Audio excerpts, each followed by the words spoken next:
All right, guys. So I decided to go live today. With the time, I'm gonna probably stay on here for maybe 2 hours or so. But I wanted to talk about. Um, I, I wanted to talk about like the fact that by default, I will say by default, you were, or I should say, you're a passport bro, or I should say, those who came before you were passport bros as Muslims. They didn't have a passport, but they were passport bros. So when people fault you for deciding to travel, deciding to explore expand your horizons, maybe learn a different culture, maybe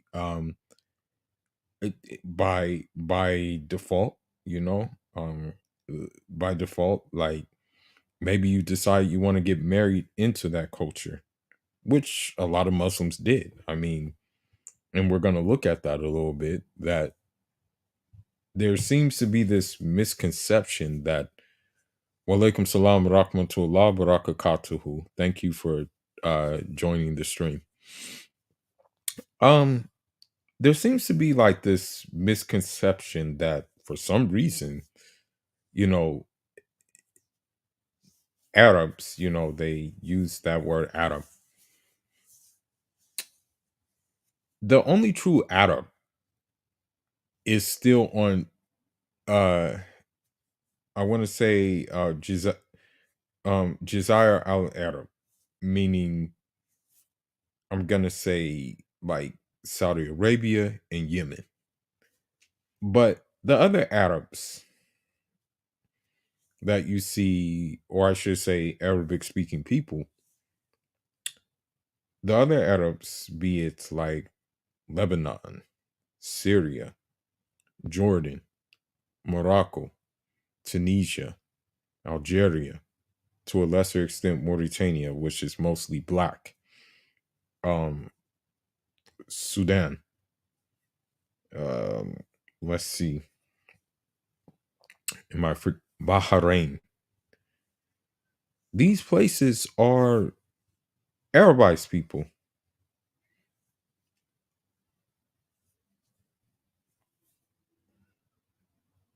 They didn't start as Arabs. I believe Lebanese people were Levant. I believe Syrian people, that was a Roman colony. I believe that Jordan, that was a Roman colony or Phoenician colony. I'm not quite sure. But the fact of the matter is, guess who brought the Arabic to them? And guess how they did it? Muslims. And it was through travel. So you shouldn't really listen to anybody who is having a problem with you traveling. Shouldn't listen to the people in the back, because most of the time you're traveling for noble reasons.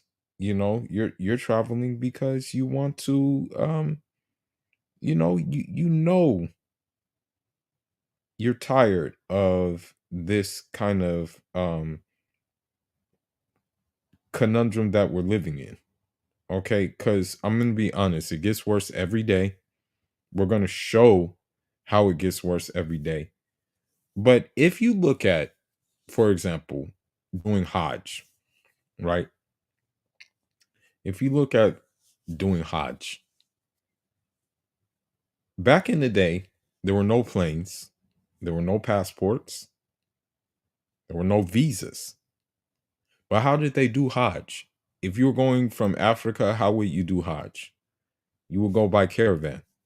If you were coming from another part of the Muslim world, how would you do Hajj? You would go by usually camel caravan or something like that. It involved travel. Okay. And most of the time, when you do Hajj, that is not going to take some months. It can possibly take some years. Hajj can possibly take some years. Now, we can look into this and see that, for example, one great Marabu, great Wali of Allah, his name was El Hajj Umar Tal, Rahmatullah alayh. His Hajj took at least like, I think like 5 years, because not only did he go to Hajj from Senegal, he went to different countries. He he went to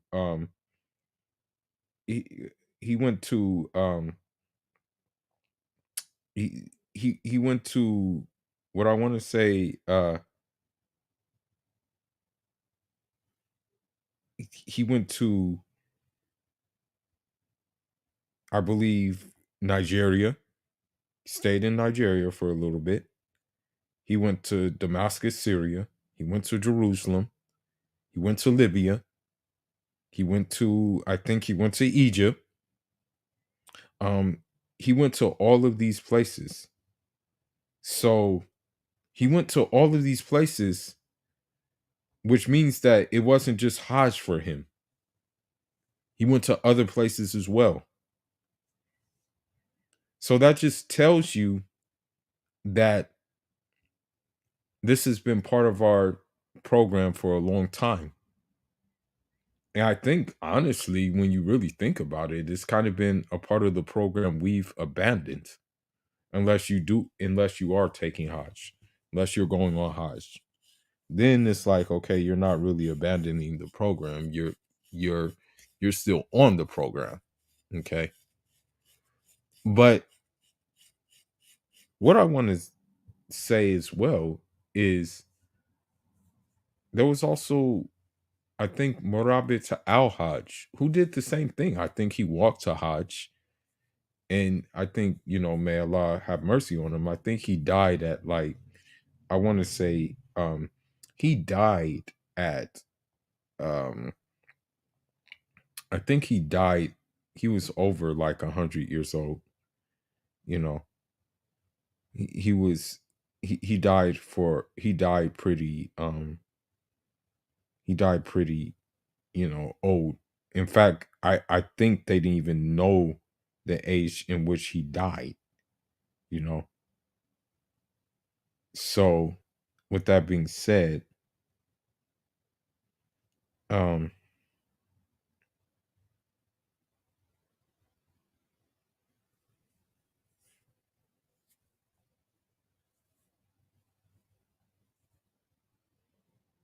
I would say that he did his traveling. So, I want to take a look at a couple of videos. I want to take a look at a couple of videos um pertaining to this, and then we can also look at the videos that basically are going to, enforce the reason that we need to travel. So, without further ado, I'm going to share my screen.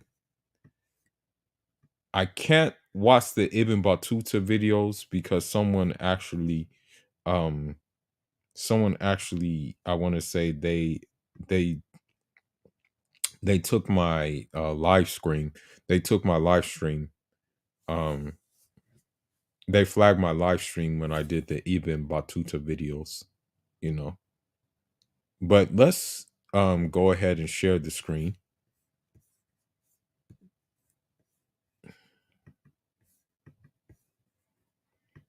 and let's look at some things.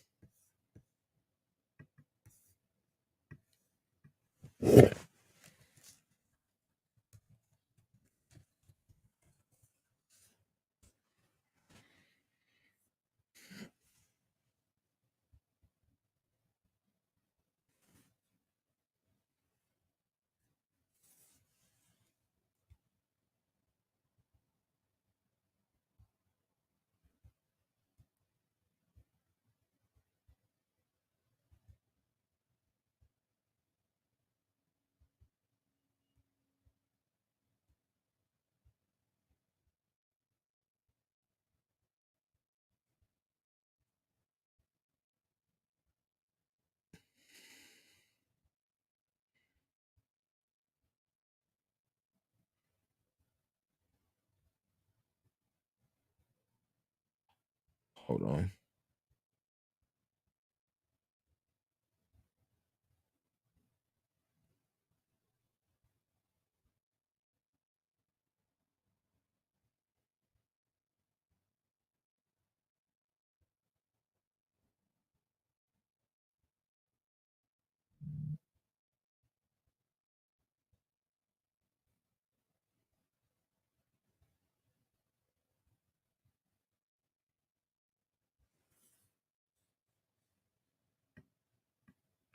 Looking for a video.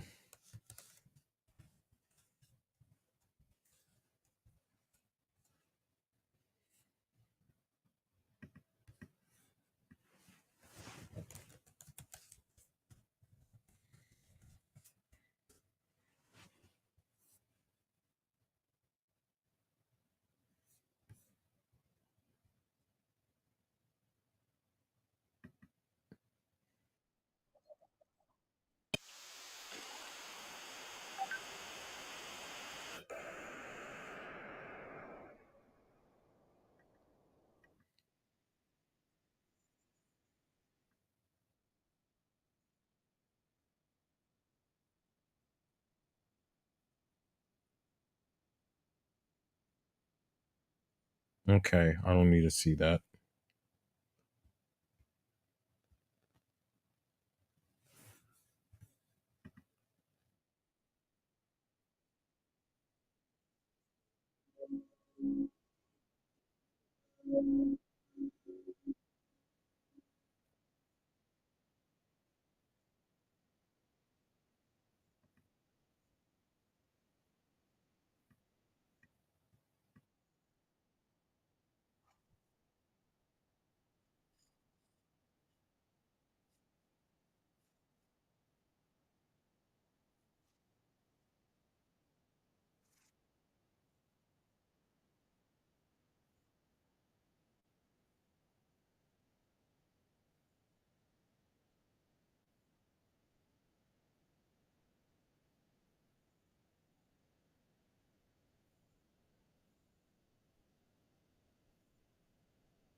So, right off the bat,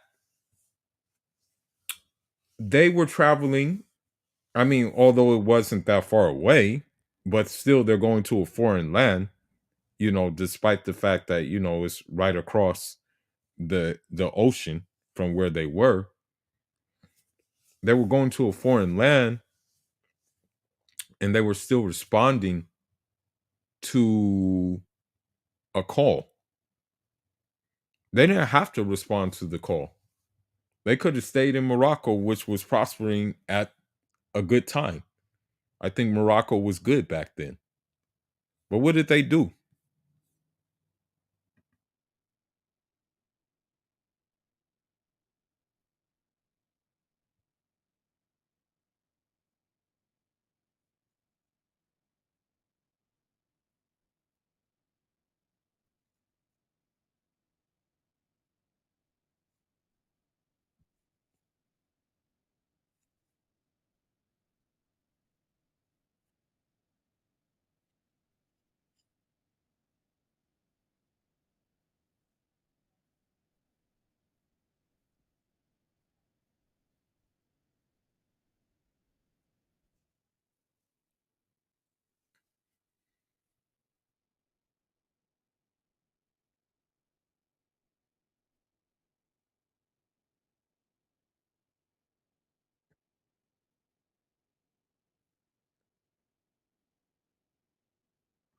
Now, keep something in mind with this.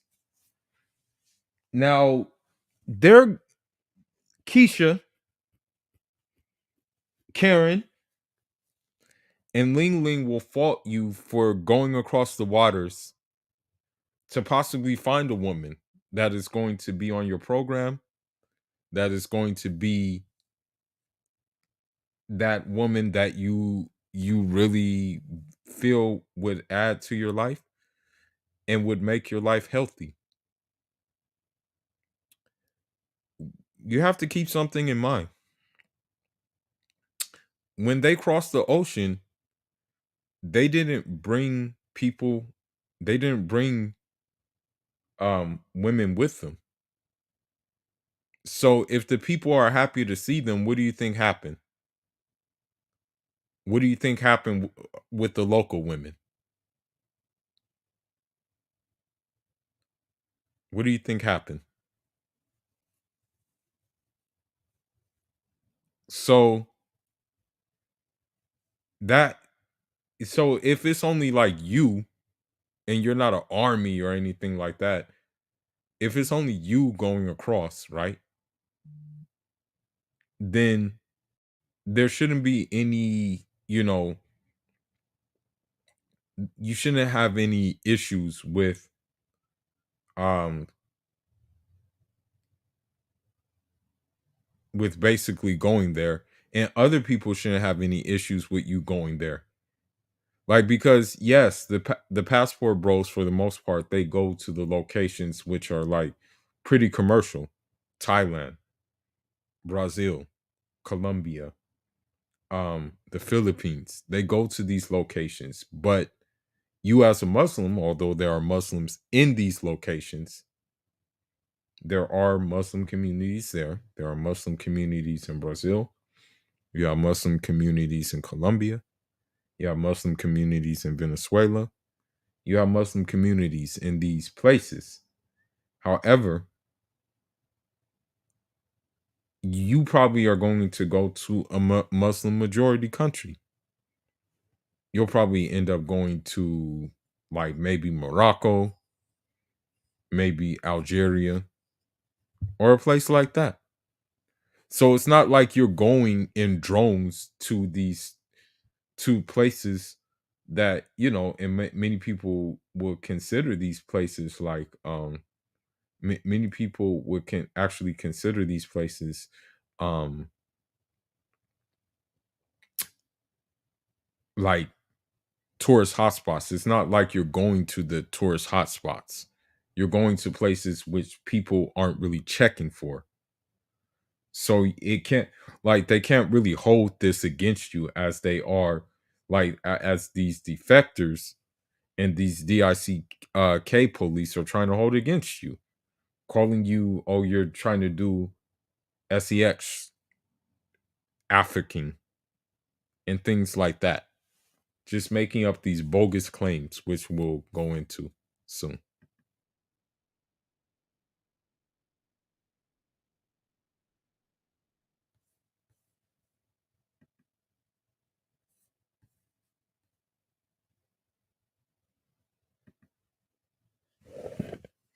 Now, walaikum salam rahmatullah. Now, it now the thing is that that's why I'm trying. Like, I'm not gonna speak on the passport bros and what they do. That's their business. But I'm just trying to show that, like, by default, as a Muslim, you're kind of like you're already going to kind of like you it's already ingrained in you to travel. That's the point I'm trying to get across. And I'm also trying to get the point across that while people may fault you, including Western Muslim women will fault you for traveling, you understand that your intentions are pure and that your travel is going to be um for a righteous reason. And uh, God loves when you know God loves when you're doing things the halal way, meaning you go to a country, find you a Muslim woman, you marry her. The marriage is easier to the marriage is actually easier, I want to say, to the marriage is actually easier to facilitate because she is still um she is still on the fitra, you know. So that's what I'm saying. It's not like you're going to these Muslim places and your intentions are to, how should I say it? do things that would fly in Brazil, fly in Colombia, it's not like your intentions are to do that. Your intentions are good intentions. That's what I'm trying to get across. But still, Muslim women in this country who have bought into everything that this country has to offer will criticize you for going to these places, saying using the same talking points that I'm about to present later on in the broadcast that these modern women do.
So I want to add something to that.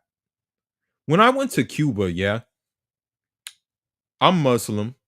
I'm going to a non-Muslim country, but still um it's a country where lewdness and things like that are frowned upon. It's a country where it's still like unlike America, there's things that are taboo. Although the you can find things that are available in America like that P Tushin word, right? But I didn't try to impose my way on Cuba. Like, but I found that it was easier for me to be in Cuba because people were along the same speed that I was. I found it easier to talk to people in Cuba because they talked to you for your character. They didn't talk to you for what you had. Okay. So that's the one thing I can say that when I went there, that I didn't go there to try to bring new ideas there, you know? And that's the thing about that separates uh uh like I guess you can say a passport bro from a woman who was trying to be a passport queen. A lot of these American women, when they try to go to these other places, they're trying to impose their way of thinking upon them. Whereas you see in Muslim Spain, they really didn't weren't trying to impose their way of thinking upon them. They just said, okay, well, you know, you continue to do you, and we're gonna do us, you know. And so I that's how travel should be viewed. You go to these places and you basically respect the culture, respect the customs, right?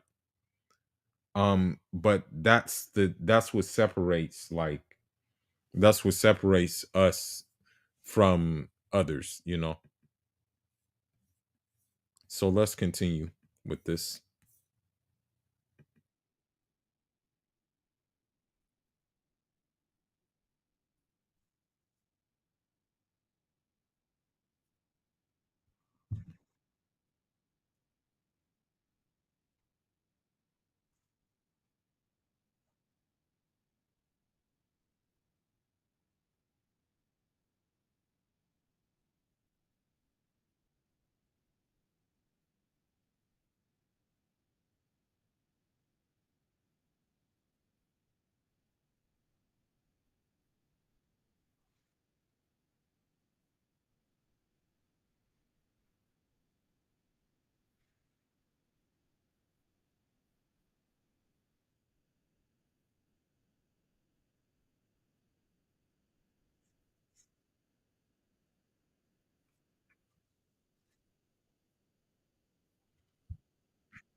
So let this be a reminder to you. It's only one of you in this, but the odds you're facing are against you. I'm going to be honest. I'm learning this firsthand.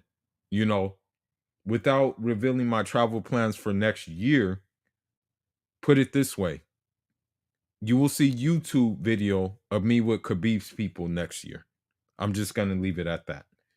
But the odds are already against me because you have these bitter women, these bitter women, Muslim and non-Muslim, who I don't even who I don't even pay attention to, but they somehow feel the need to chime in. You have these chimpanzees and these panders to these women. You have different opposition. I have different opposition that I'm facing. And so this has taught me, don't tell people when you're traveling. Just do it. That's the best policy. You know, don't tell people you're going somewhere. Just when you have your ticket, you have your visa, you have everything all set for you to go, just go. In order to maybe avoid the opposition that the odds you will be facing, because there will be many people in your ear trying to keep you from going. You know, many people. It's sad to say it, but people, for some reason, although people can travel too, they don't want you to travel. I hate to say it, but they don't want you to travel. I remember going to Cuba. I hate to say it, I had to cut off a Muslim brother because he was so whitewashed with America. He was so whitewashed with America. He thought I was lying about me going to Cuba. But then, boom, lo and behold, I'm on Facebook in Cuba. And he made fun of every single post I made. And I said, he was making fun of every single post. And I said, you know what, bro? I'm gonna block you. And I had to block him and I had to cut him off. And you would think that him as a Muslim, he would be happy. He wasn't. When I saw a Muslim brother of mine go to Morocco, I was happy for him. I asked him questions about Morocco. I asked him, like, yo, what's good with Morocco? How did you find yourself? It looked like you enjoyed yourself. It looks like you stayed a little bit, a while in Morocco. You know, those are the kind of questions I was asking, man. Not, I wasn't bitter. I was happy for the brother.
And so keep that in mind too.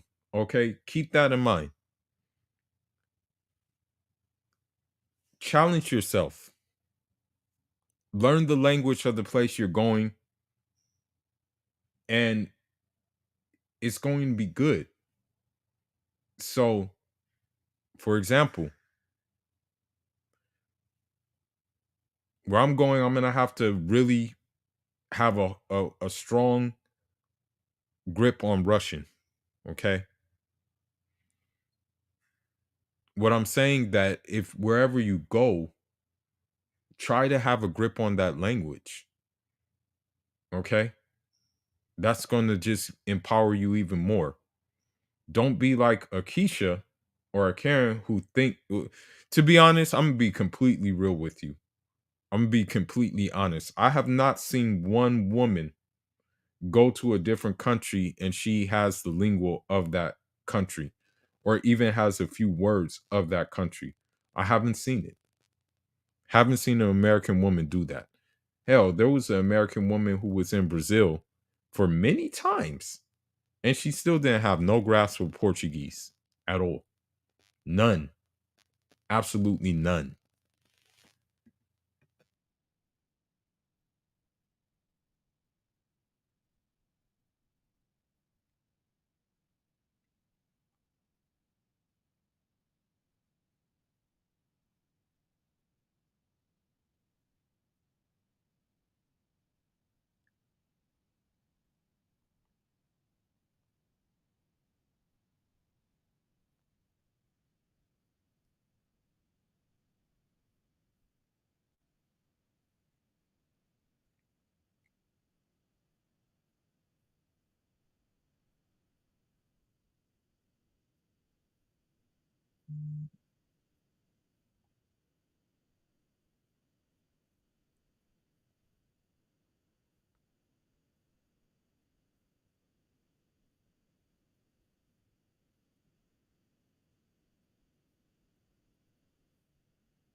One thing I noticed about Cuba that I will say is that because of their environmental consciousness when I was there, the sun even hit different there. I'm not gonna lie. Um, Even their approach to medicine is somewhat holistic. You know, the only thing that they're lacking right now, of course, is the material to really have a good I want to say have a good program going that can even make them better at medical things. But the way they do things is pretty organic. And I can say that, you know, by a, and even the food, I'm not gonna lie. Um, the food tastes different. The food tastes, I'm gonna be honest, the food tastes way different than food here. You know, it just tastes way different. You're gonna tell it's different. Even the juices, the soda pop, everything tastes different there. And I understand why. And I think that's with a lot of these countries because some of these countries ban certain US ingredients.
That's another thing about traveling, okay?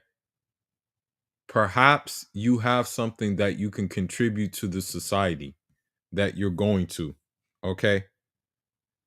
Um the when I went to Cuba, for example, the Cubans You have Cubans that are African descent. I'm not talking too much, but I introduced them to cola nut, the fashions that we have, um, black soap, Kinkeliba, Cafe Tuba, those kind of things. So when I go back there, I have to go back with those products at hand because they now know about these things and now they want to become more acquainted with these things. And so, with that being said, you're adding a benefit to the people. So that's one thing about traveling that as a Muslim you're doing. You're benefiting the people. You know. Now my channel is targeted for everybody, but I decided to make this live stream for like kind of targeting the Muslims because of the simple fact of like this is in our history. Being a passport bro, it's pretty much in your history versus not but it's just that you didn't have a passport back in that time. But let's continue.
So you look at Abdul Rahmatullah Alayh, right? And he even traveled from Dumask. That's what they call it in that's actually what they call it in I want to say in Arabic. They call it Dumask. It's not Damascus. They call it Dumask. So you look at this, right? And you see a man, you see a man, right? And he decides that he decides that he is going to take it upon himself, take it upon himself and also just go there. Now I think at the time uh Dumask was under some turmoil, but you also need to keep in mind though that in that period, I believe Abdul Rahman, I think his mom was a of Berber extraction. I think he wasn't full Arab. I think his mom was Berber, if I'm not mistaken. But let's continue.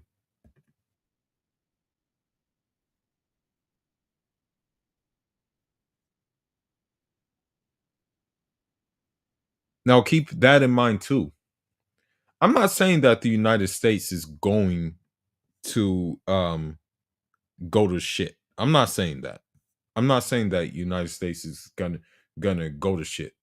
Okay, SHIT for political correctness.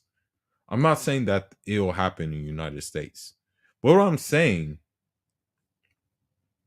is that there's nothing wrong with making hijra if you feel that, hey, it's game over.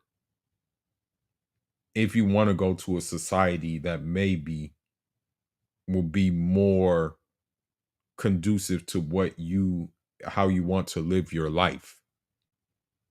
If you're comfortable living your life without and being in an environment where you're not constantly bombarded by these ideas and also hate it because you're against the ideas in which they're pushing, then this you may have to pull a Abdul Rahman. You may have to just bust a Abdul Rahman. Not tell anybody that you're going to do a Abdul Rahman, but you may have to do a Abdul Rahman.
Now I want you to keep something in mind,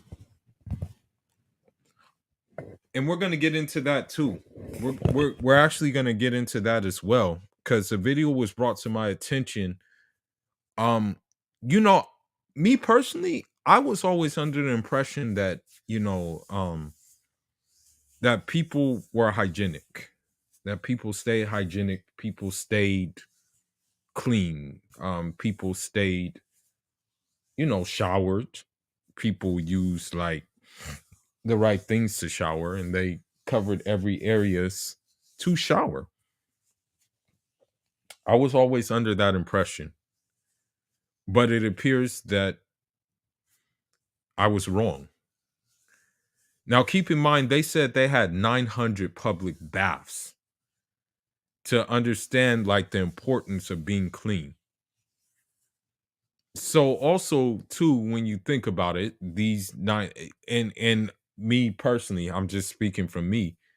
I would be open to this kind of experience to a public bath because of the simple fact that you know those public baths probably had some kind of, I want to say they probably had a again that holistic feel to it, like the water probably has some kind of nutrients in it that was going to really do you better than it would if you were just in your house. But let's continue.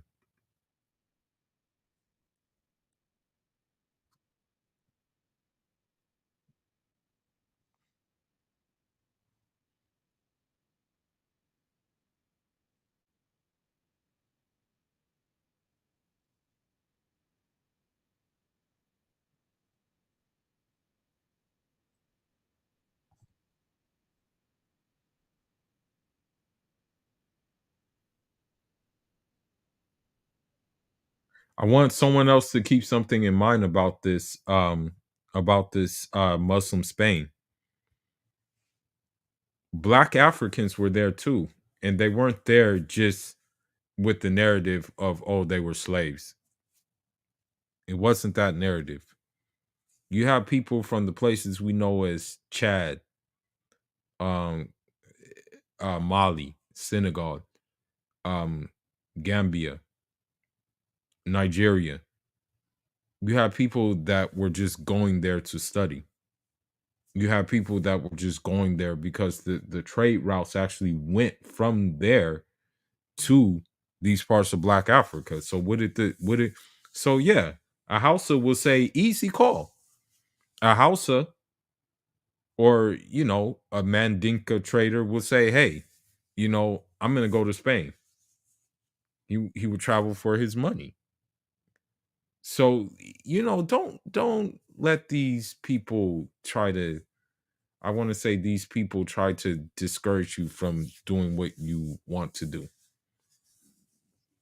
Okay. As a matter of fact, you should do it. I have not came now, I'm not saying that there none don't exist, but I haven't really came across insincere Muslim who wants to travel just to for the point of just like sex tourism. I haven't came across that.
This is important for us.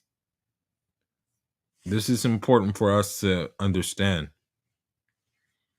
because when you look at the United States, it looks like it is in that cycle that Ibn Khaldun spoke about. As I said, I'm not saying that the United States is going to go down. I'm not saying that. But when you look at the writing on the wall, it kind of looks like other countries are distancing themselves from the United States. And what I mean by that, they're distancing themselves from the American currency. You know, they're tired of that US dollar. They're tired of being pegged to the US dollar. So I think what they're doing now is they're trying to basically look elsewhere and see a different solution and see different options that would maybe put America in a bad in a in a compromising place. When you look at when you look at the emails of Hillary Clinton, when you look at those emails about why Libya was done in such a way, it was because of that reason. It was because of the way Libya was going. It was because Libya has gold, but probably doesn't have any more gold anymore because it was stolen. But the fact of the matter is, they were taken out because of what the shift. Now I'm not sure, but it looks like there may be a shift. You know, I don't know the future. God only knows the future, but there may be a shift. And so if you're, you know, if you're in a position to do so, you should adjust to that shift. And maybe that adjustment to the shift means that you're exploring your options abroad. You know what I mean? But let's continue.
Now I know this is not like my normal live stream, but I'm just showing you guys these things to show, man, we've been traveling.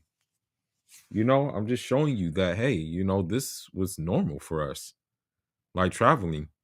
I'm not talking against the fact that you know, by no means am I talking against passport bros. I'm not talking against passport bros at all. You know, I myself hold two passports. um but what I'm saying is that we've been doing it. You know, like if you're Muslim, we've been having this already in our, I guess you can say, in our program. You know what I mean? um Now it's up to you if you want to announce it. You know what I mean? It's up to you if you want to really announce it and things like that. I believe by people announcing it, it's just I guess you can say a strategy in the gender war. You know what I mean? I think that's what it really comes down to. But let's continue.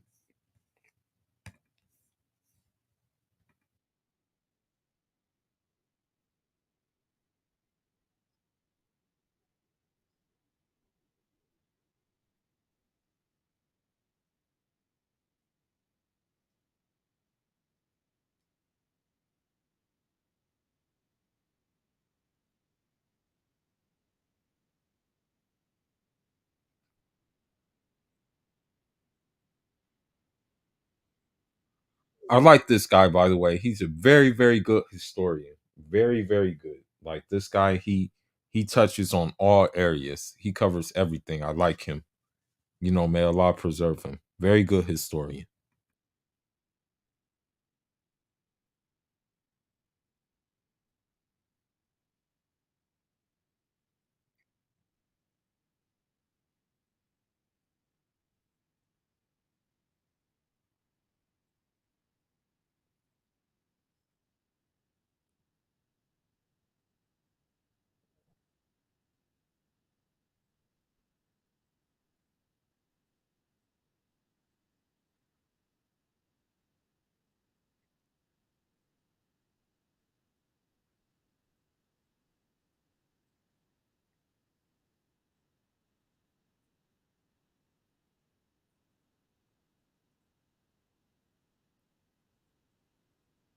See, so he's even encouraging you travel.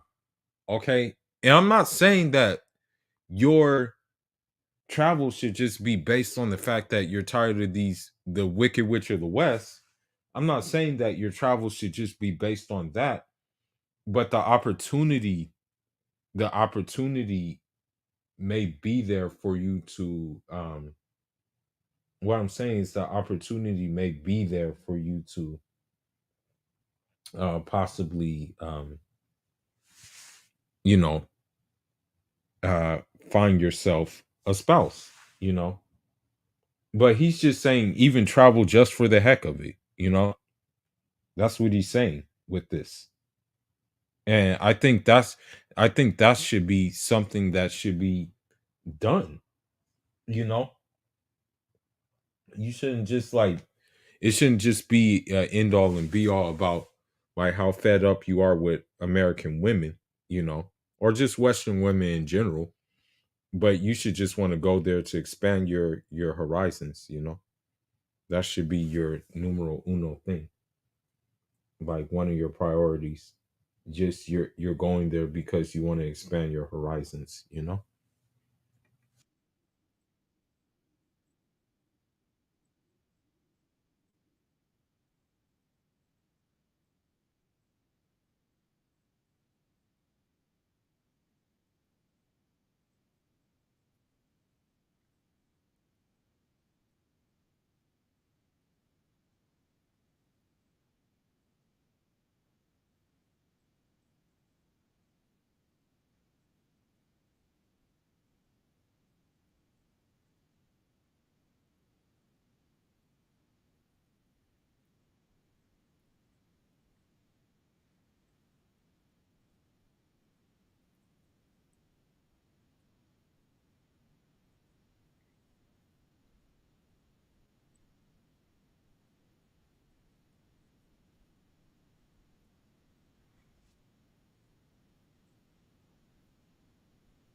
Okay, and the thing is about Moscow that people have to understand is that Moscow is the melting pot of the former USSR satellite states.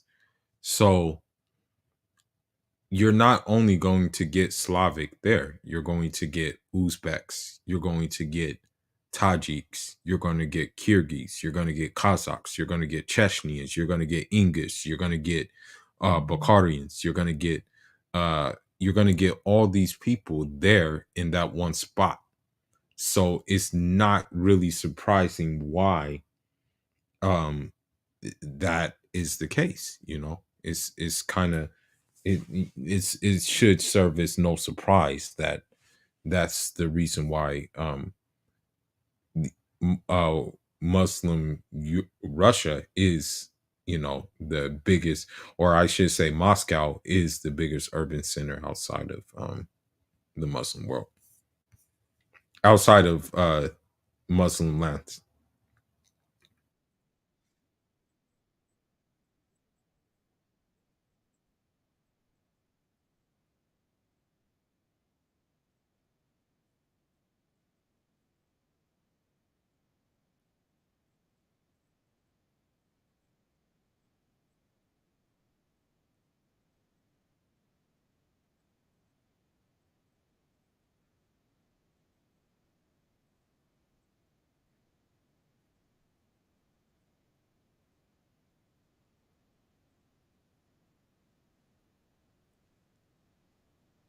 Keep something in mind too.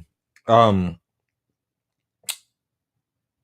my friend who is actually a black Saudi, may Allah bless him and may Allah expand his businesses.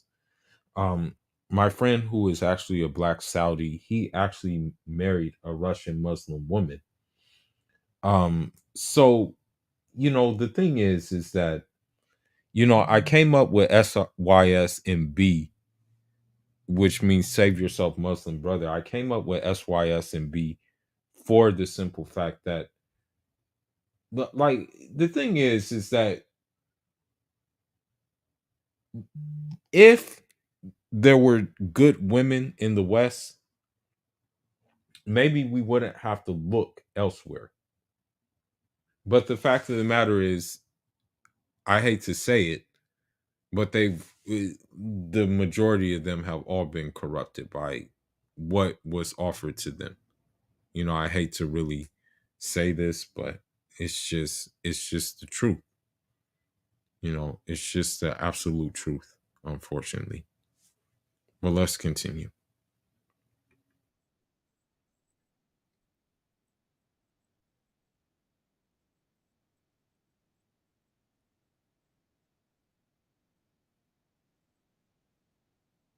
I want you to keep something else in mind with that, with him actually talking about women converting to Islam over there. I want you to keep something in mind. They recognize good men. So if you're doing what you have to do as a Muslim man, they're going to recognize it. Whereas if you're doing what you're doing over here as a good man and as a traditional Muslim man, then it's not going to be recognized, and they're going to they're actually, you may even be looked down upon, as crazy as that sounds. You may actually be looked down upon for actually doing the right thing. But let's continue on.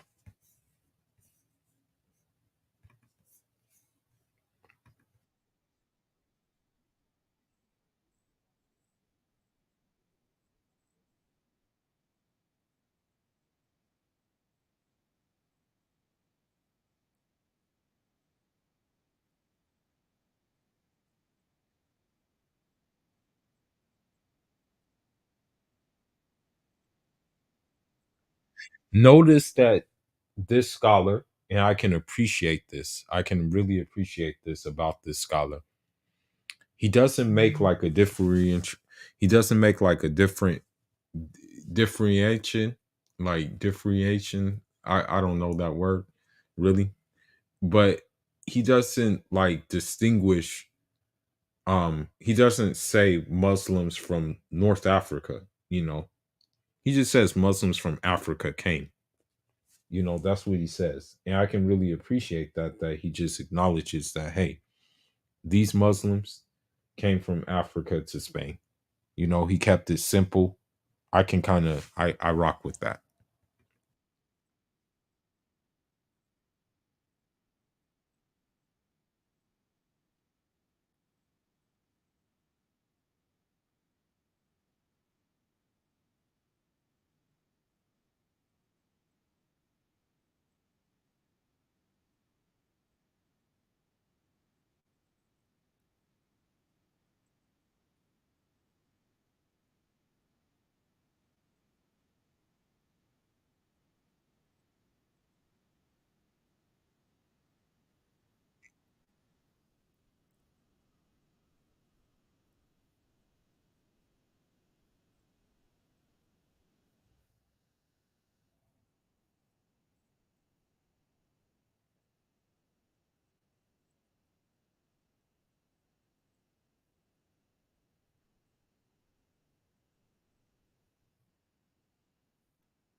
I remember.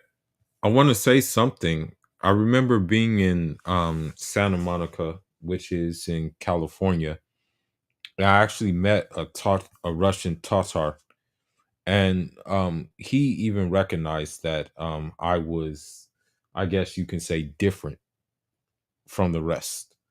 We met at the Adidas store, and we kind of just like we kind of just like hit it off. You know, the thing is this: if you are if you move with a certain, like, if you move to a different beat and you're not doing like what everybody else is doing, you're not talking about what everybody else is talking about. You're able to just pretty much be comfortable moving to your beat. Then there's going to be a high possibility that you're going to be hated for doing that. It's sad, but it's just the society we live in, and it's just something that you have to get used to as, like, just being here in this society. you know that's just how it goes, unfortunate, but that's just how it is. But let's continue on.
So keep this in mind. Let this be a reminder to us that, like, when you're dealing in this situation, like when you have situations like this, like, because even my teacher, Rahmatullah Alayh, um, or not Rahmatullah Alayh, but may Allah preserve him. I didn't mean to say it like that. But if you, for example, I'll give you a perfect example. If you're, for example, and this happens more often than not, people don't know this, but this actually happens quite often. If you're in a situation, especially if you're in a situation where, like, where basically your place of work is just like a matriarchy. At this point, you're like, okay, I'm working in a matriarchy right now. There's really nothing I can do. There's really nothing I can do to, how should I put it? There's nothing I can really do to be be on the right, just be normal. Just be normal, just be like a good worker, a solid worker, because of the matriarchy. Because, unfortunately, for a lot of time, it's unfortunate, but um feminism reaches the workplace a lot. So you may have to be in the option, and I'm just comparing that to this, that these people were forced to, bounce wherever they were from because of certain forces. It reigns true. It reigns true in this society as well.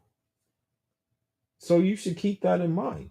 That's something that should be kept in mind when we're talking about this thing. When we're mentioning, the need to move around, the need to travel.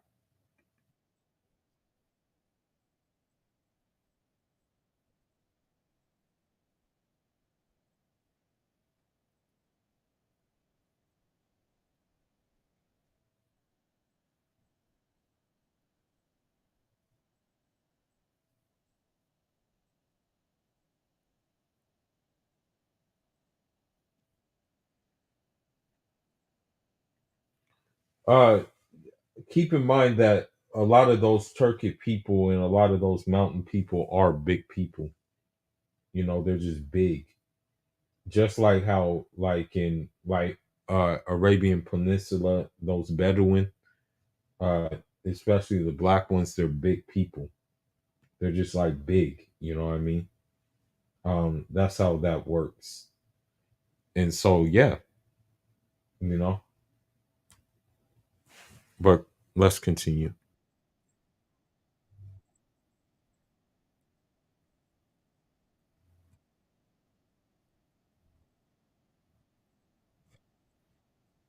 So here, in the thing is, in Belarus too, you have Tatars as well. You have even in Belarus Tatars. So what I'm saying is that, these people, again, they they travel. You know what I mean? They travel. They didn't have, for example, they didn't have to stop in. They could have just stopped in Poland, but no, they went all over. They went to Poland, Lithuania, where else? Latvia. They went to these places. So that's why you have Tartar communities in these places. But let's continue on.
And there you have it again. And this may be a stream in itself. May be a stream in itself. This may be probably having. I probably have to do another stream about this. But if you're on the hawk, if you're on the truth, the manhood part is covered by default. Now you don't even have to use that term alpha male. You don't even have to use that term. That's already covered. So you see that they were so manly that they said, "Hey, you can marry our daughters even if they're not Muslim. You go ahead, marry our daughters." So with that being said, that's the same thing that pretty much in essence happened to me. Um uh that's what in essence happened in my situation, you know. Now,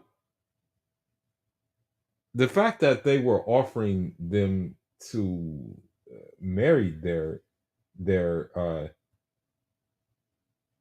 their daughters says a lot, you know. It says something about the non-Muslim men of that society too. Keep that in mind.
Now, in regards to Finland, I do have actually I know some people who live in Finland, but now I don't know what the situation is in terms of Muslims in Finland, but I do know that um that some Muslims have integrated, and there is actually now you will find like kids who are Finnish and also no kids who are like for example Egyptian Finnish or like maybe even Nigerian Finnish, so that is becoming a common thing now.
Well, Tartars maybe yes. Tartars maybe yes. But in the bigger federation, um, Dagestan, Chechnya, English, in those places, I would say no, absolutely not. Everything is established. The prayer is established. Everything is established. That still is remaining with them. I can't say that for sure.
And there shouldn't be a problem with that.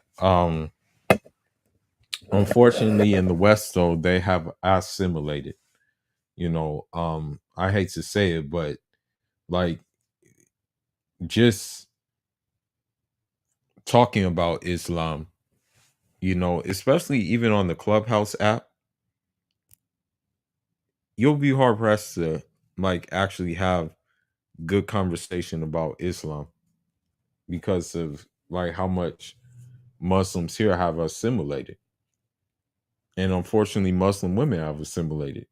So you will see Muslim women talk about work bay, and of course they use that word period, and you know talking about just they're involved in everything, unfortunately. And because Muslim men want to have access to these Muslim women, unfortunately Muslim men are involved in these things too. But as you see, passport bros, passport, I guess you can say the passport thing was already integrated into us a long time ago. So it's nothing new for us. So I mean we should look at that option, you know. Because I know it sounds crazy, although men can be alone. Man can be alone. We honestly we can be good alone. However, there's a part of us that does want somebody. There's a part of us that definitely wants somebody. So we have to keep that in mind. Although we can be alone, I'm saying it again, we can be alone. A part of us does want somebody. You know what I mean? So let's continue.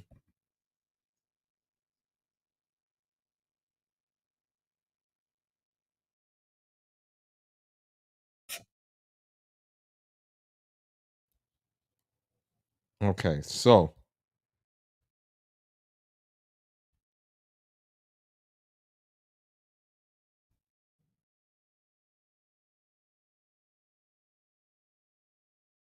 let's look at one more and then go to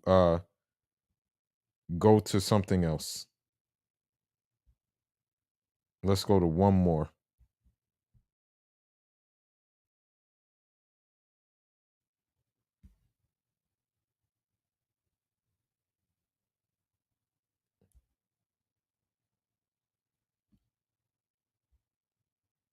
Let's go to one more.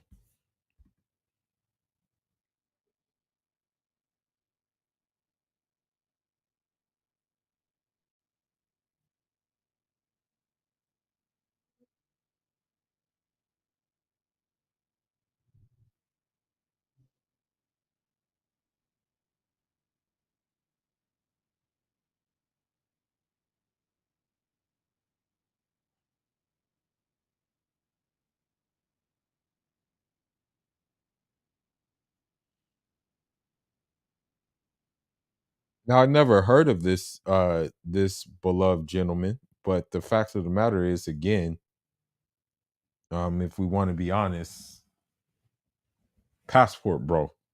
If you want to kind of keep it like real, he's been doing it, in essence. So that's one thing we can say, you know. But let's continue on with it.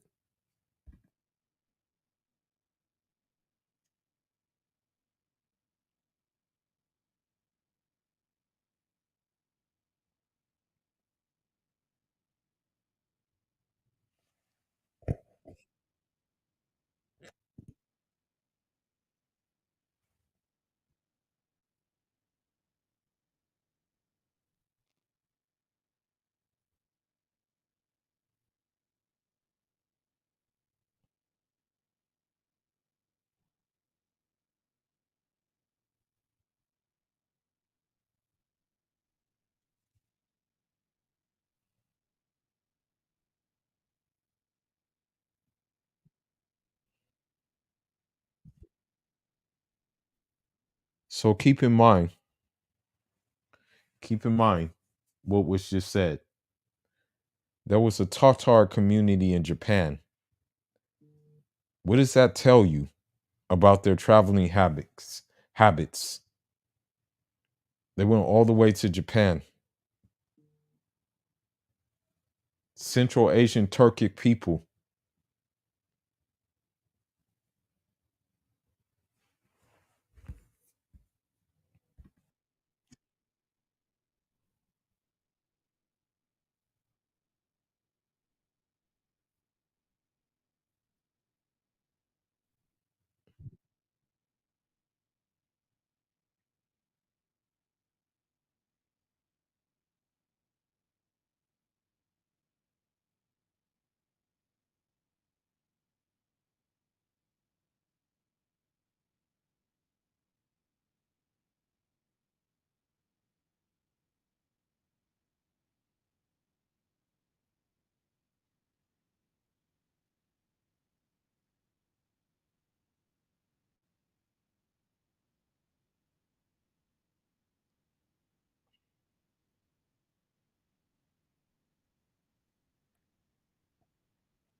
May Allah have mercy on them, and may Allah bless him with Jannah for his efforts. So, last but not least, I'm gonna spend the 30 minutes to, go ahead and get into, you know, uh, you know, what would be to come if maybe you don't exercise those options.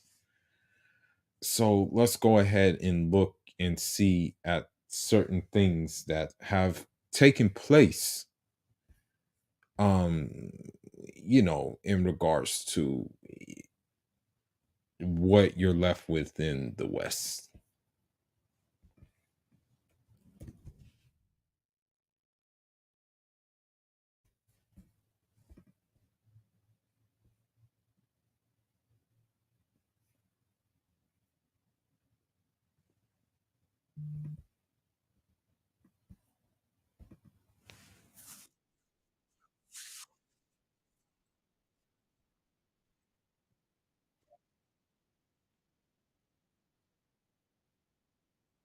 Shout outs to the coffee pod, shout outs to him.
So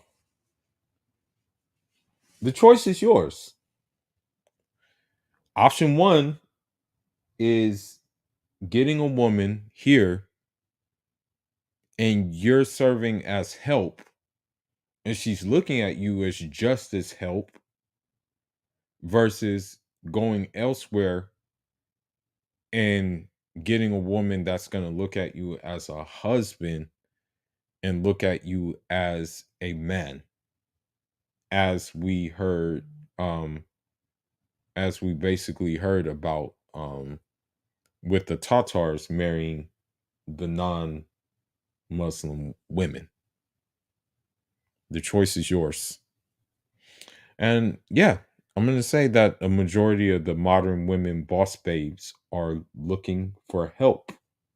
They're not looking for what you're looking for as a man.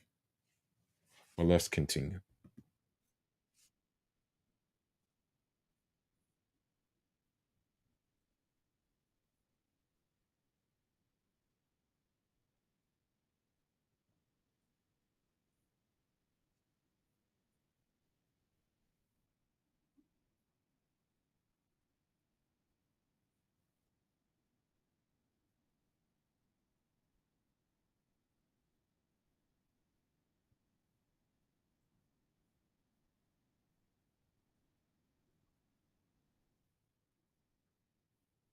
Now, I want to say something about that too. Okay. We're living in this society where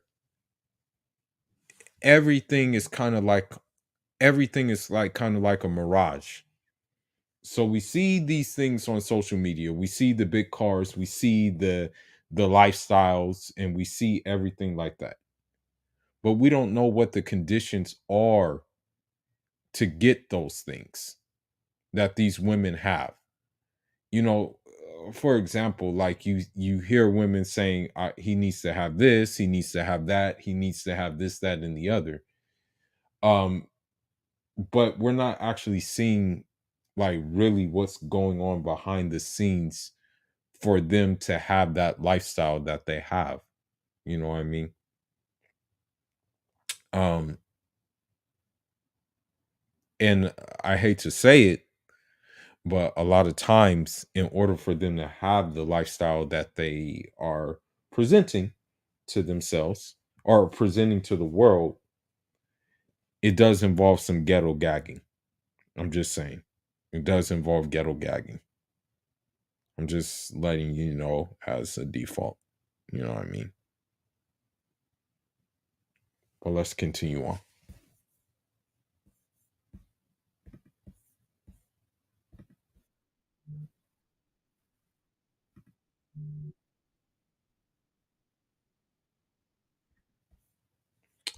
All right. Let's look at another video.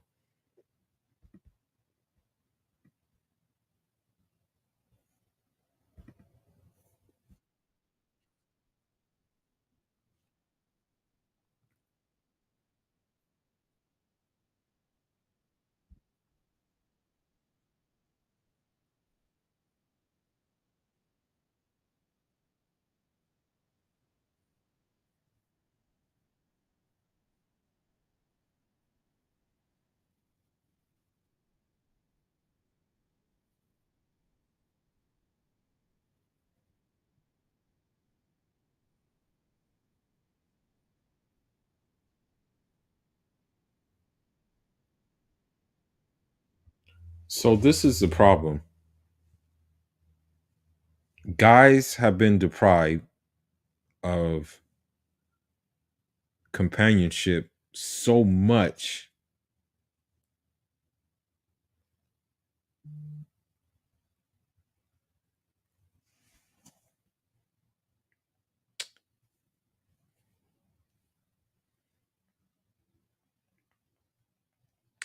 that they go to this extent.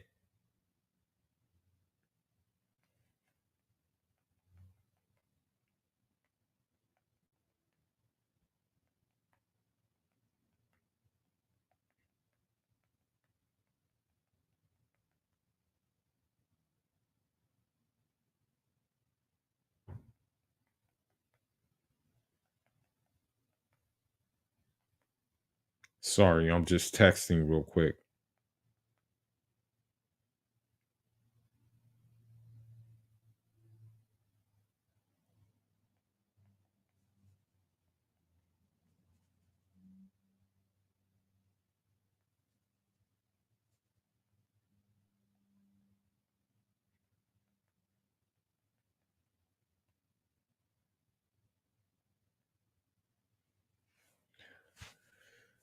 Um,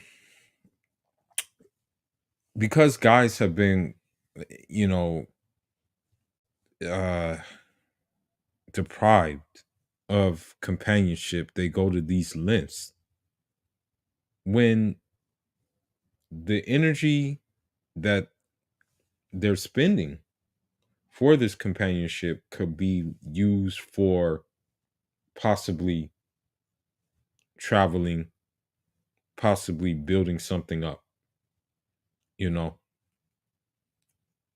I don't even want to get into the rest of the video because of this chimpanzee epidemic.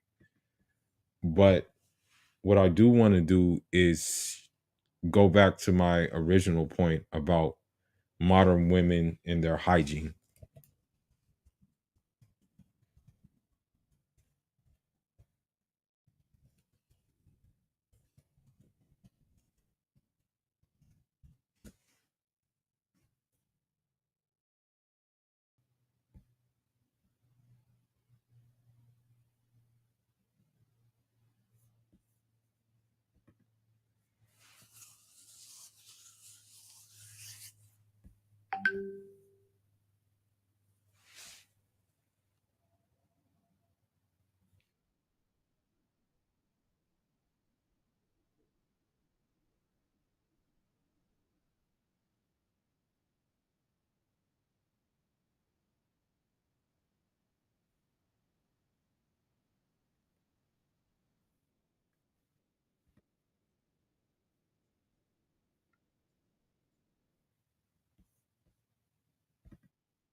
I'm not gonna lie, a lot. I mean, you just ask a Western woman about like what does she do in her free time, and part of it is gonna include drinking.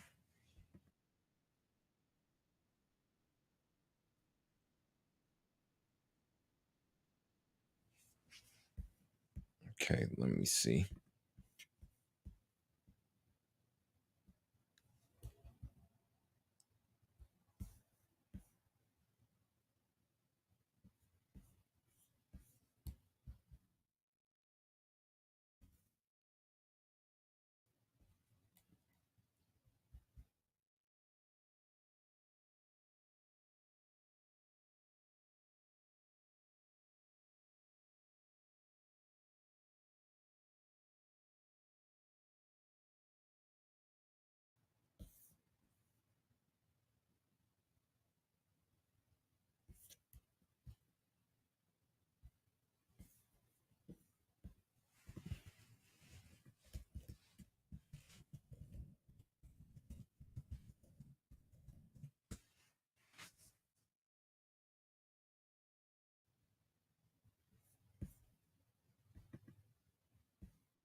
So the fact that I'm pretty sure this dude's a simp as well. That's why he's saying no, not nasty. Like he's just agreeing with her right away.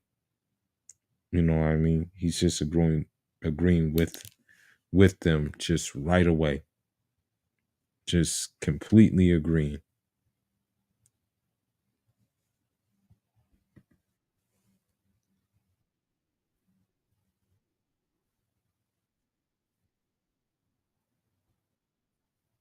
Yes, it is nasty. I mean, maybe once, like maybe if you forget to take a shower one day, okay, one day is cool, but the fact that you're saying this,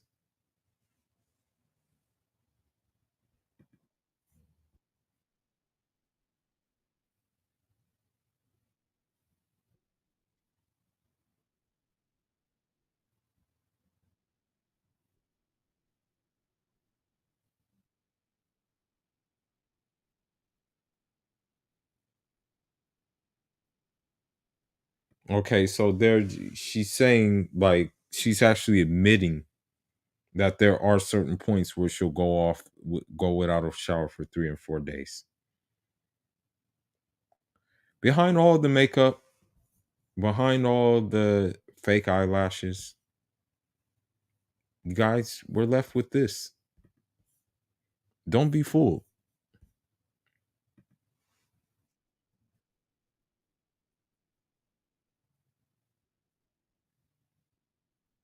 Oh, hell no. Hell no. Hell no.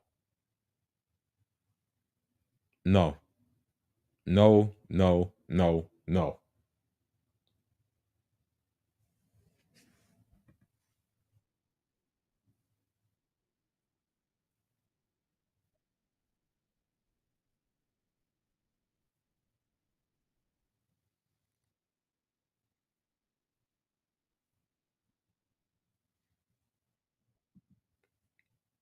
To be honest, it only takes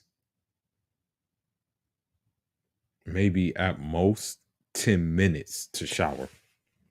To clean everything, to clean all of those parts, it usually just takes 10 minutes.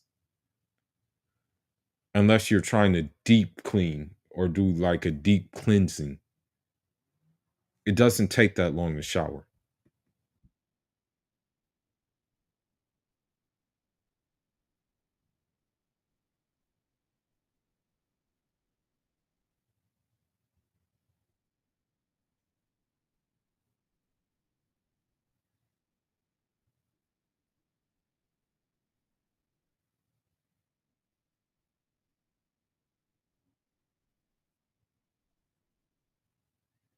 Yeah, just stay away from these women.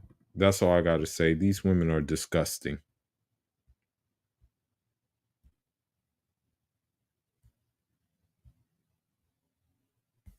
Okay. Here's another one.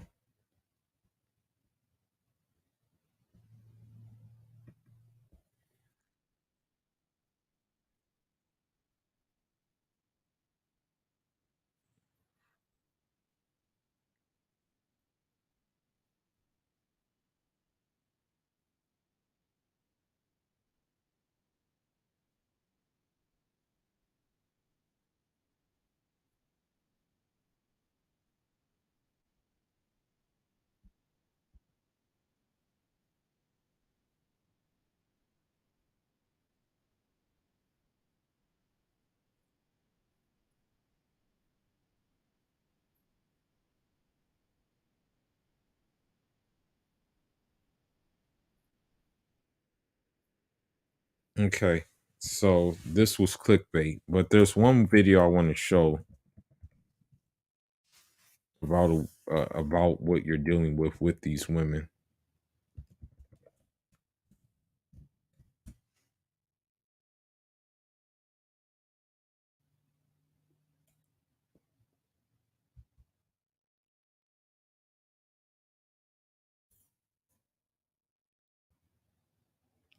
Now look at this.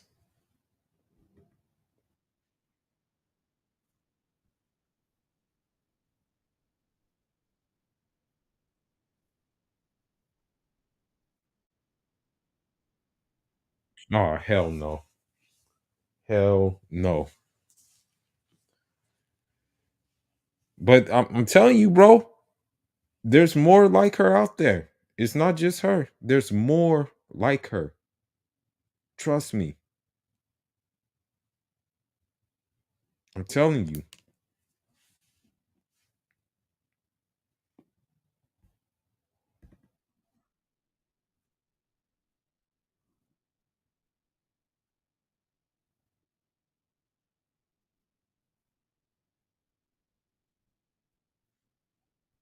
And by them laughing, they're encouraging that this disgusting behavior.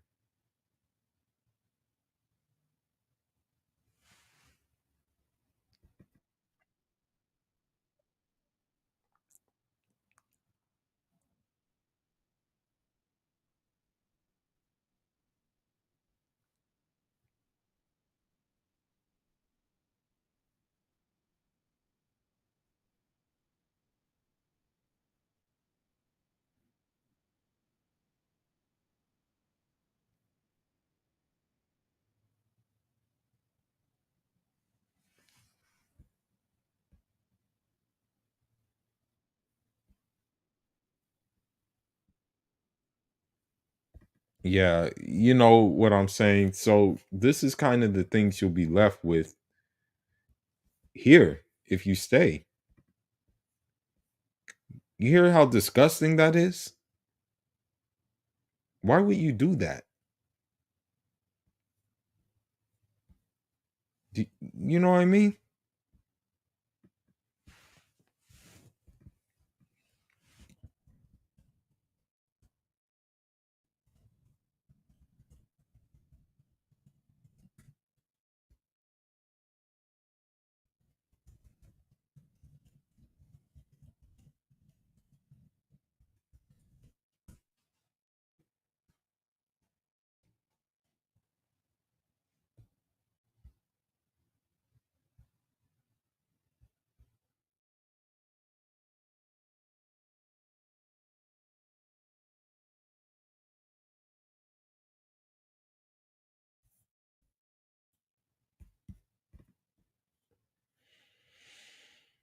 Okay, let me see.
So, what I want to say, and this is mostly to the Muslims, when you're traveling, you're basically just like you're just doing what you've been doing throughout history. You know what I mean? You've been traveling for so long that it's like it's not a big deal to you. You know what I mean? But when modern women travel, this is what they're doing. Let's look.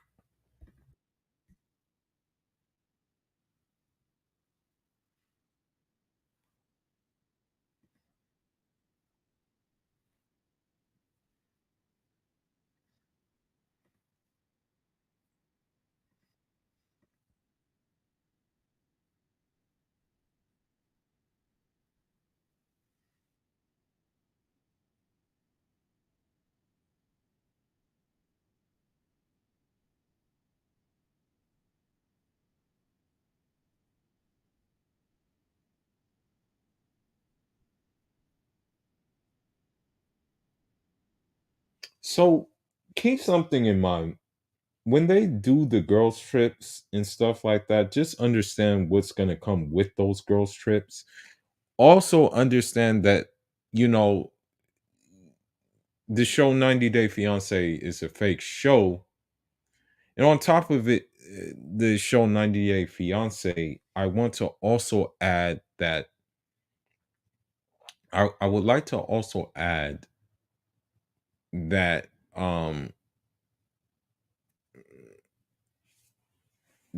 that I haven't really seen any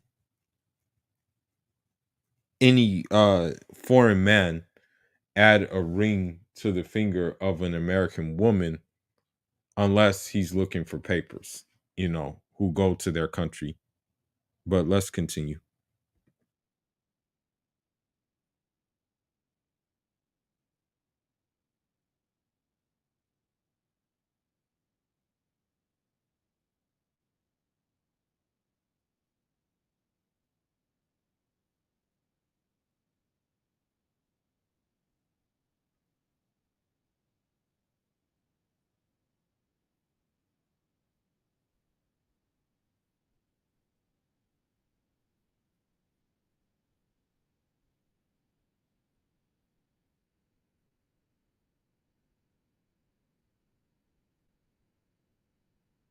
And you guys make that stupid choice and stupid decision all the damn time.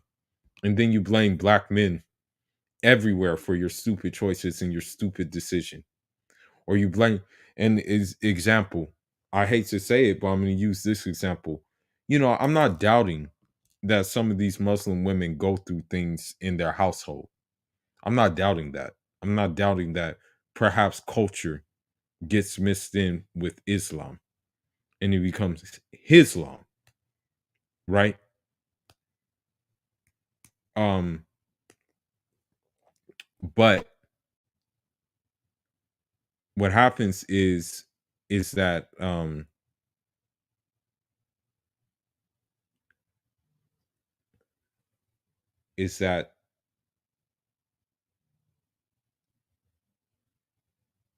you can't like just group all Muslim men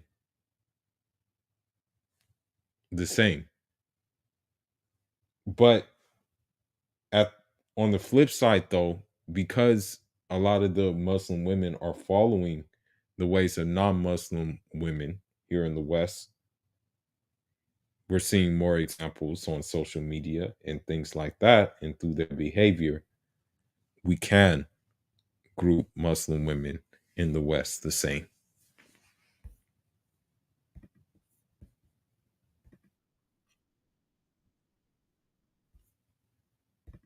Now, I'm not gonna say and sit here and like um feel bad. I'm not gonna feel bad because she knew what she was getting into, but um that just goes to show you, man.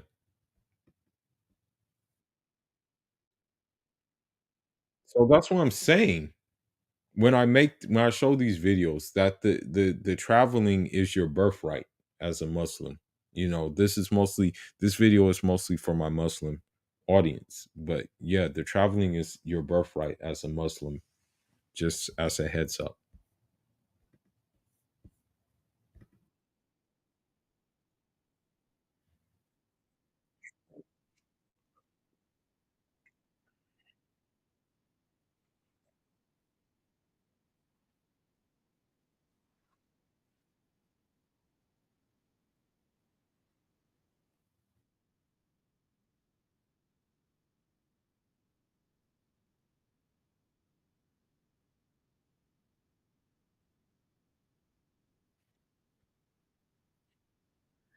And the sad thing is about that women are so gassed up right now that they will just think nothing of like just insulting your intelligence and things like that, just all the way around the board. It's sad, but it's unfortunate.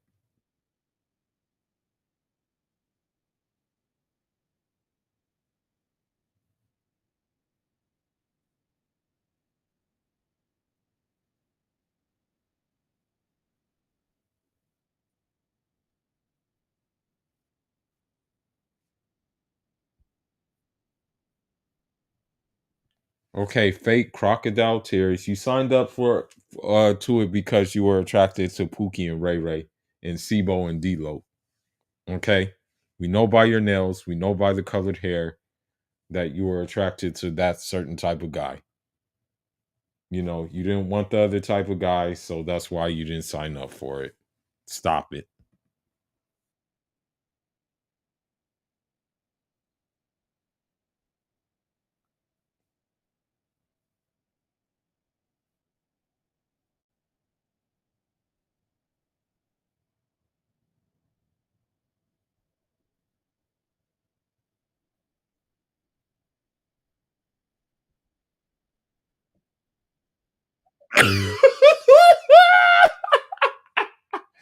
And that's the sad thing too. That's the sad thing too, man. And I hate to say it, but even I try to like not even go that far in the gym, in the boxing gym. I tell these females like, "Nah, man, I'm not sparring with you. I don't want to spar with you. I'm not I'm not going to spar with you because my 10% power feels like 100% power. You see what I'm saying? Movies like The Woman King, movies like the new Black Panther, which I have boycotted for obvious reasons, are pushing this agenda.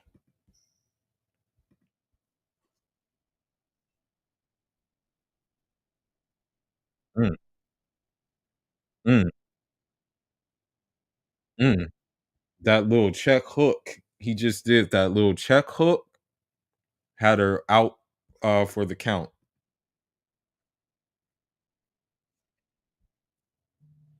Okay, so now granted, you know, overseas, I don't think you would be looked at as like a honorable member of society if you've been to jail. I don't think they would look at you as like, okay, this is a guy I want. I don't think they would look at you as such.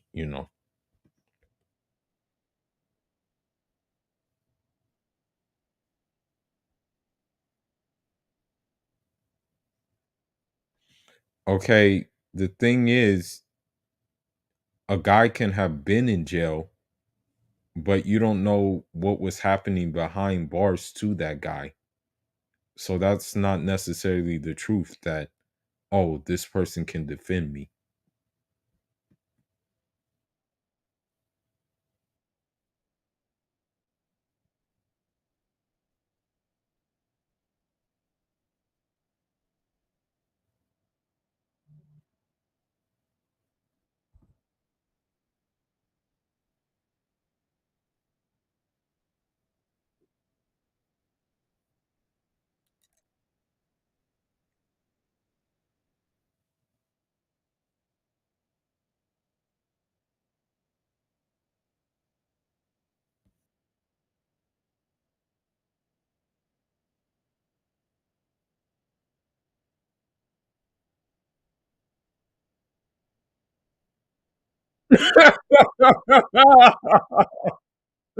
Uh, Dave Chappelle. I like that Dave Chappelle part.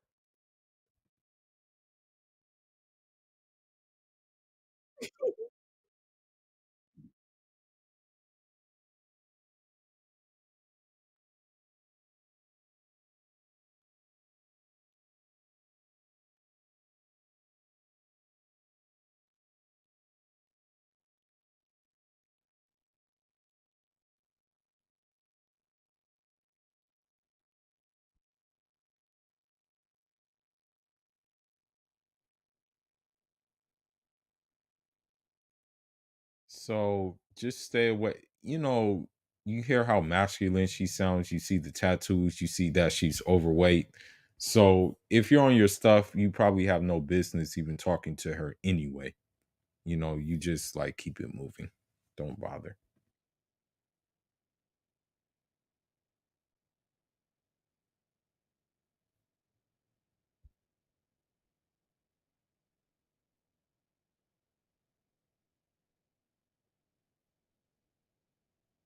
And we were just talking about the hygiene part. Just to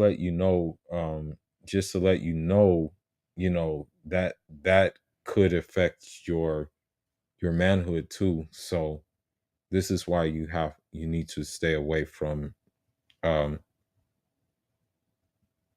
this is why you need to stay away from these women, man, and do what it is that you were um doing before I want to say doing before uh you know the the just being before assimilation, which was to travel.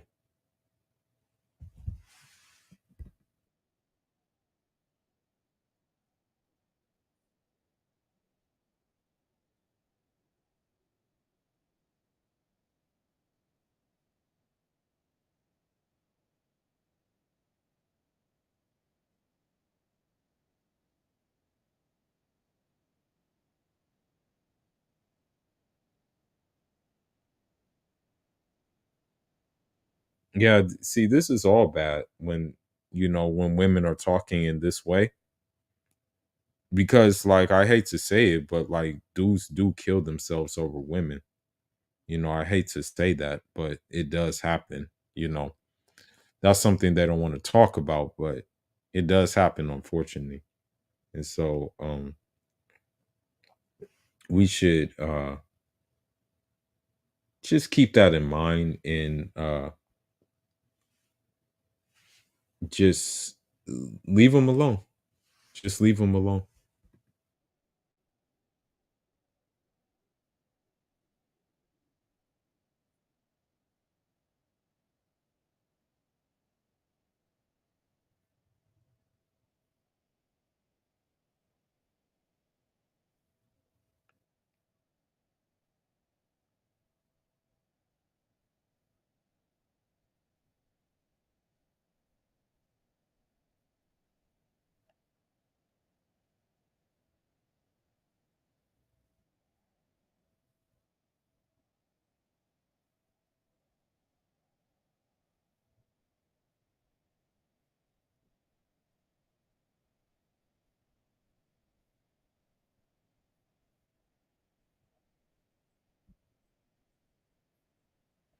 Yeah, see, that's the thing.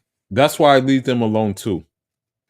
That's another reason why I leave these women alone too. Because the thing is, my words will be twisted. And if I say something, then it's going to be looked at as like different from what I actually said. That's how they do things. It's unfortunate, but it's just the way they do things. These women.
Bro, you should understand at this time. Okay? It's like, I hate to say it, but it's just that, that dude, I'm really gonna go out on a limb and say this. That dude probably has something else that you don't have. I hate to say it.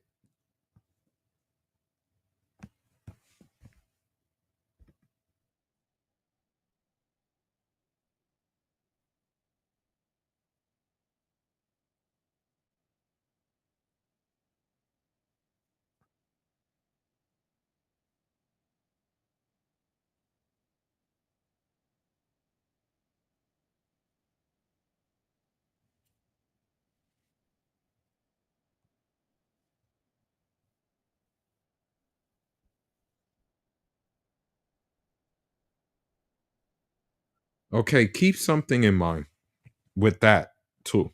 Keep something in mind. I want you to keep something in mind. Now, that kid did not look like it belonged to him at all.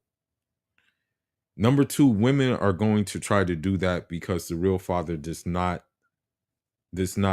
want to step up and take care of the take care of the their responsibility. Okay, you have to keep that in mind.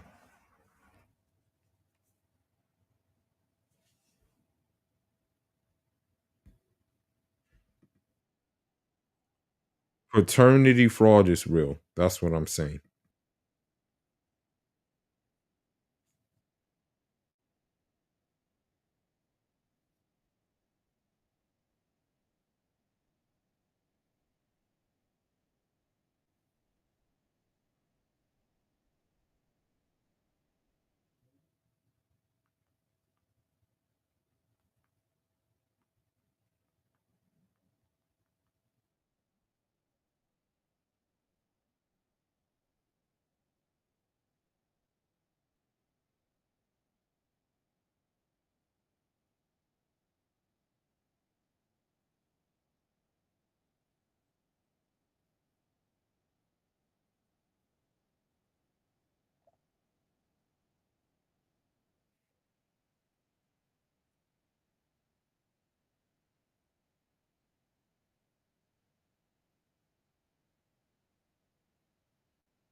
Mm, mm.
One thing you'll notice about like modern women is that they will like pump themselves up. They'll say like these things like I'm smart, I'm intelligent, I'm this, I'm that, and the other. And it's like usually if you have those things, people are going to recognize them and people are going to tell you that you are those things. Not that you may have like a self-talk. You may have self-talk to yourself like I'm this, I'm that, I'm that, and this, that, and the other. There may be some self-talk there.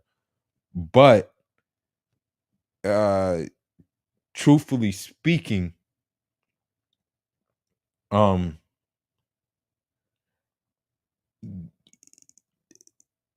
usually if you're saying that you're those things, you're not those things. Usually, truthfully speaking.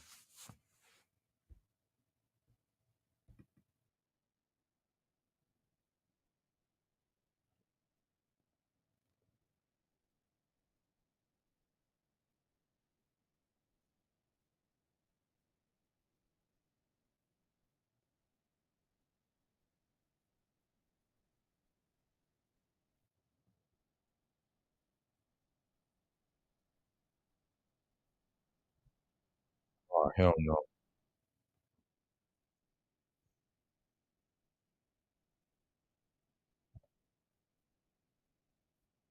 How is it an amazing story? It's a disgusting story. What are you talking about?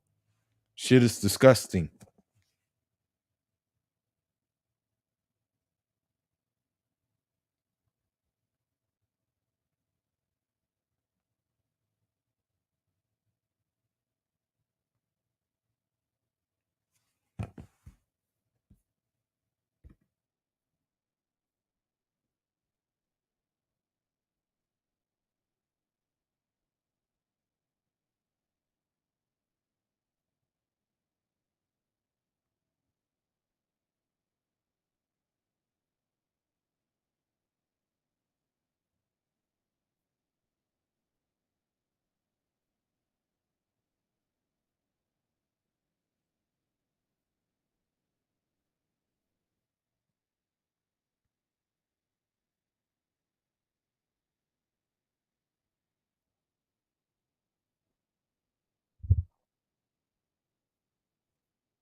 So, I'm gonna end the stream now, but that's just to show you guys that, um, just just be Muslim. And part of being Muslim is traveling. Okay.